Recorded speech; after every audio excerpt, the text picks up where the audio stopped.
చేసేయండి. ఉత్తరాబోధనం సమర్పయామి ప్రక్షాళయామి ఆదో ప్రక్షాళయామి ఉభయ ఆచమనీయం సమర్పయామి.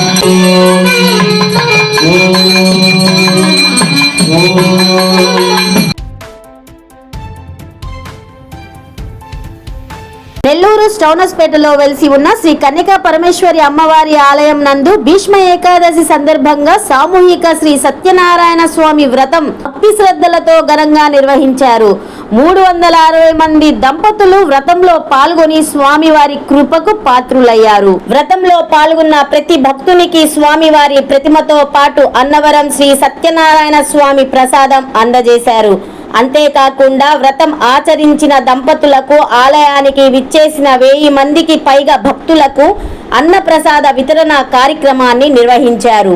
ఈ కార్యక్రమానికి దాతలుగా శ్రీ దేవరశెట్టి శ్రీనివాసులు, శ్రీమతి లక్ష్మి, సాయి వికాస్, తేజస్విని సహకారం అందించారు. అన్నప్రసాద వితరణకు శ్రీ సేగు షణ్ముగరావు, శ్రీమతి వాణి, శ్రీ నిచ్చెనమెట్ల జగన్నాథం, శ్రీమతి పుష్పవల్లి, శ్రీ ఓమన జనార్దన్ రావు, శ్రీమతి సుభాషిణి, శ్రీ యజ్ఞమూర్తి హరికృష్ణ, శ్రీమతి కళ్యాణి, కుమార్తె సాయిశ్రీ, సాయి శ్రీహిత, శ్రీ సుంకు మనోహర్, శ్రీమతి లక్ష్మీ కుమారి, శ్రీ హైడ్రా హేమంత్ కుమార్, శ్రీమతి కృష్ణప్రియ సేవలను అందించారు.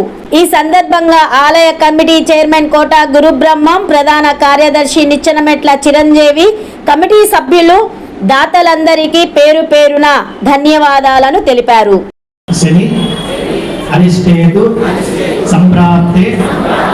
జై వాసవి. నా పేరు నిచ్చెనమెట్ల చిరంజీవి, శ్రీ కన్యకా పరమేశ్వరి దేవస్థానానికి ప్రధాన కార్యదర్శిని. ఈరోజు మన దేవస్థానంలో మాఘమాసం సందర్భంగా భీష్మ ఏకాదశి పర్వదినం సందర్భంగా శ్రీ వీర వెంకట సత్యనారాయణ స్వామి వ్రతములు జరపబడ్డాయి. ఈ కార్యక్రమానికి సహకరించినటువంటి దాతలు శ్రీ దేవరశెట్టి శ్రీనివాసులు, శ్రీమతి లక్ష్మీ గారు, అలాగే అన్నప్రసాద వితరణ దాతలు కూడా మనకి ఈ కార్యక్రమానికి సహకరించారు. ఈ పూజా కార్యక్రమంలో దాదాపు 350 మంది దంపతులు కార్యక్రమంలో పాల్గొన్నారు. ఈ దంపతులకి పూజకు కావాల్సినటువంటి సామాగ్రి ప్రతి ఒక్కటి దేవస్థానం వారు అందజేయడం జరిగింది. వారికి ఎటువంటి అంతరాయం లేకుండా పూజా కార్యక్రమంలో స్వామివారిని దర్శనానికి అయితేనేమి, తీర్థప్రసాదాలు అయితేనేమి, అన్న వితరణ కార్యక్రమానికి అయితేనేమి ఎటువంటి అంతరాయం జరగకుండా, ఇబ్బంది లేకుండా చేయగలిగాము. ఈ కార్యక్రమం ఎంతో వైభవంగా జరిగింది. కావున భక్తులందరూ వచ్చినటువంటి చేసినటువంటి భక్తులందరూ స్వామివారిని దర్శనం చేసుకొని అన్నప్రసాద వితరణ కార్యక్రమం కూడా పాల్గొంటున్నారు. జై వాసవి. ఈరోజు భీష్మ ఏకాదశి సందర్భంగా శ్రీ వాసవి కన్యకా పరమేశ్వరి దేవస్థానంలో ఈరోజు సత్యనారాయణ స్వామి వ్రతాలు చాలా రంగరంగ వైభవంగా జరిగినాయి. 350 జంటలు ఈ యొక్క వ్రతంలో పాల్గొనడం జరిగింది. ఈ వ్రతంలో పాల్గొన్న వారందరికీ కూడా ఈ యొక్క సత్యదేవ అన్నవరం నుంచి సత్యనారాయణ ప్రసాదాలు, అక్కడి నుంచి ప్రతిమలు కూడా అందరికీ కూడా ఇవ్వడం జరిగింది. ఈ యొక్క వ్రతంలో కూర్చున్న వాళ్ళందరికీ కూడా ఇప్పుడు ఇక్కడ ప్రసాద వితరణ కూడా చేయడం జరుగుతూ ఉంది. ఈ యొక్క కార్యక్రమాలన్నీ అద్భుతంగా జరిగినాయి. ఉదయము గణపతి పూజతో మొదలుకొని సత్యనారాయణ స్వామి వ్రతం వరకు అన్ని పూజలు బ్రహ్మాండంగా జరిగినాయి. భక్తులందరూ కూడా వచ్చి స్వామివారిని దర్శించుకొని స్వామివారి శ్వేత ప్రసాదాలు స్వీకరించాల్సింది.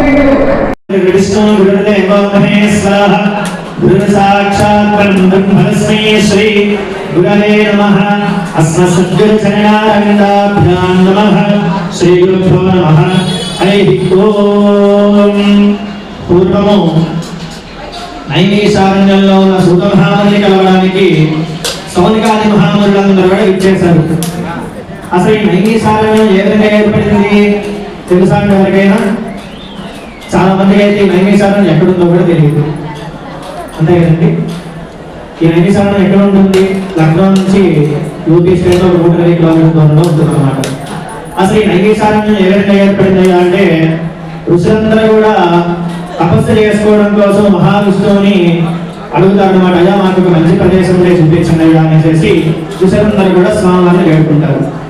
అయ్యా మాకు తపస్సు చేసుకోవడం కోసం మంచి ప్రదేశాలు చూపించాలి అనేసి స్వామివారిని అడుగుతాడు అన్నమాట. అడిగిన వెంటనే విష్ణుమూర్తి విధంగా చెప్తారు, ఆయన చేతిలో ఉండే చక్రం ఏందమ్మా? సుదర్శన చక్రం. అంతవరకే మనకి తెలుసు. ఆ సుదర్శన చక్రం పేరు అసలు పేరు నైని. అప్పుడు స్వామివారు చెప్తారన్నమాట ఋషుల్లో, ఈ చక్రం ఎక్కడైతే పడుతుందో ఆ ప్రదేశంలో మీరు చక్కగా తపస్సు చేసుకోవచ్చు అనేసి స్వామివారు చెప్తారన్నమాట.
మరింత నెల్లూరు సమాచారం కోసం చూస్తూనే ఉండండి మా కల్చర్.